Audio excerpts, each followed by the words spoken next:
Political commentator Sue O'Connell joining us now. Sue, yesterday, the big headline about Trump was his inability to secure a $400 million plus bond to put up while he appeals this verdict of his fraud case in New York. But you say his inability to put up bond is actually a national security issue. Why? I do, Priscilla, because Trump has 6 days left to secure that bond for roughly $500 million, and he's not been able to come up with the collateral needed to do it.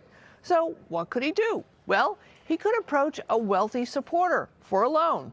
No biggie, right? We all have friends who have a lot of money, maybe not that much, except this summer, Trump will be, as the likely Republican nominee for president, he will be able to receive U.S. intelligence briefings.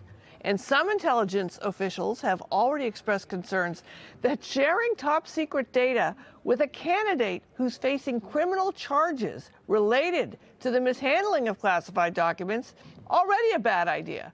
But now they're leveling up, saying that same candidate who may get a loan from an individual, maybe a foreign individual, or maybe a foreign bank, which may or may not be an ally of the United States, that is a recipe for disaster. Interesting point there. Let's talk about the president. Now, this week, President Biden dropped a new campaign ad aimed at Latino voters.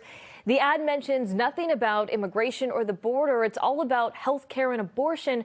What do you think the strategy is there? Yeah, Priscilla, the strategy is to speak to Latino voters about issues that differentiate Biden from Trump and about issues that many Latinos agree on. Now, Latinos, like a lot of constituencies, they're divided. And like black voters, there's a divide between men who are leaning toward Trump and women who are leaning toward Biden. So the issues important to Latino women are making sure Abuela has affordable insulin and that they won't be told by a government about what they can and cannot do with their body.